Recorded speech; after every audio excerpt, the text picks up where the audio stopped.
जय हिंद स्टूडेंट्स। आप में से बहुत सारे स्टूडेंट्स की एक कंप्लेन लगातार आ रही है जिसमें कि उनके रिजल्ट्स के आगे जो कि ऑलरेडी पास थे उनके आगे हैश लिखकर आ गया है, यानी विदहल्ड।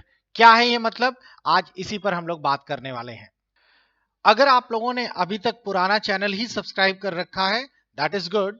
और आप लोगों को सभी को मैं राय दूंगा कि हमारा एक पैरेलल चैनल और है जिसे हम लोगों ने हालिया शुरू किया है, जिसका नाम है आईसीई एकेडमी बाय मिनेश। आप इसे जरूर सब्सक्राइब कर लें, बिकॉज अब हम लोग जितने भी नोटिफिकेशंस वीडियोस हैं वो इस चैनल पे जाएंगे, और जितने भी एजुकेशनल स्टडी कंसर्न वीडियोस हैं वो पुराने चैनल मिनेश सचान पर ही रहेंगे। तो अगर अभी तक आपने ये चैनल सब्सक्राइब नहीं किया है तो उसको भी सब्सक्राइब रखिए और इसको भी कर लीजिए।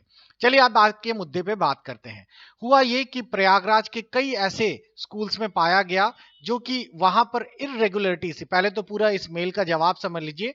बच्चों ने मेल किया कि हम लोगों का रिजल्ट जो है उस पे पहले रिजल्ट आया, उसके बाद अब जो देख रहे हैं तो उसमें हैश दिख रहा है। ये क्या कंसेप्ट है? निलिट ने इसका जवाब दिया कि the result of few centres of Prayagraj region July 21 session के has been put on hold due to the complaints of irregularities and the matter is currently under investigations। हुआ ये कि उनका कहना है प्रयागराज के कुछ सेंटर्स में चिटिंग या अनअफेयर जैसी चीजें पाई गई। अब वो जैसा भी हो, उन लोगों ने देखा होगा, बिकॉज जब चिटिंग होती है तो बल्क मास में जब चिटिंग हुई तो इनकेस कई बच्चों की कॉपी सेम मिली।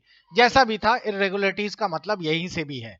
तो मैंने बच्चों से भी प्रॉपरली जो बात की, जो वहां के रीजन्स थे, तो उन्होंने भी कई बताया कि कुछ बच्चों का हो सकता है रीजन्स में ऐसा रहा हो, लेकिन क्लियर कट नहीं पता। तो निलिट ने अपनी तरफ से ये कहा है, the result decision in this regard may be uploaded at the portal after the completion of the investigation। तो वो एक इन्वेस्टिगेशन कर रहे हैं कि क्या ये चीटिंग वाकई हुई है या कुछ इस तरह का अनअफेयर मीन्स हुआ है। पहले उस इन्वेस्टिगेशन की पूरी प्रॉब्लम सॉल्व हो जाए तो जितने भी हैश स्टूडेंट्स हैं अब वो इन्वेस्टिगेशन के बाद ही डिसाइड करेंगे कि उनका क्या करना है। अगर वो पाए गए इन्वेस्टिगेशन में कि हाँ, इन कैंडिडेट्स या इस सेंटर में मास या बल्क चीटिंग हुई है, तो वो दोबारा एग्जाम देना पड़ेगा। वो सारे के सारे सेंटर्स रद्द कर दिए जाएंगे, जैसा कि पहले भी हुआ है।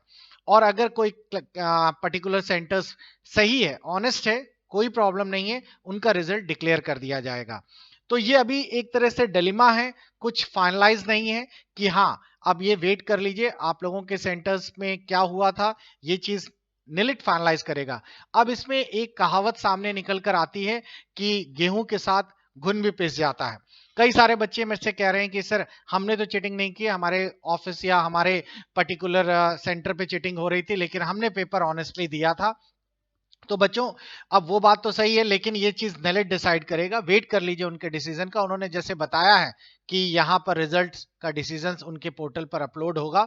मेरे को भी कोई अतिरिक्त जानकारी मिलेगी तो मैं आप लोगों के साथ जरूर साझा करूंगा। और एक चीज मैं आपको और बताना चाहूंगा कि अगर इन केस कभी कभार ऐसा भी होता है विदल्ट आ गया, तो आपको 1 साल के लिए भी नेलेट ब्लॉक कर सकता है, क्योंकि पहले भी ये पुराने हिस्ट्री को देखा जाए तो ऐसा हुआ है। सेंटर्स भी ब्लॉक होते हैं मल्टीपल ऑफ ईयर्स के लिए। और इसमें सबसे बड़ी प्रॉब्लम तो उनकी होगी जिन बच्चों का फाइनल रिजल्ट निकल कर आ गया था और अब वो सर्टिफिकेट का वेट कर रहे थे, लेकिन किसी कारण से विदल्ट आ गया, तो उनको अब दोबारा हो सकता है एग्जाम देना पड़े, या जैसा भी है। तो अभी कुछ फाइनल पिक्चर नहीं है, वेट करते हैं। जैसे ही अपडेट आएगा I will remind you all of that. तो मिलते हैं नेक्स्ट वीडियो में। Good bye, thank you, take care.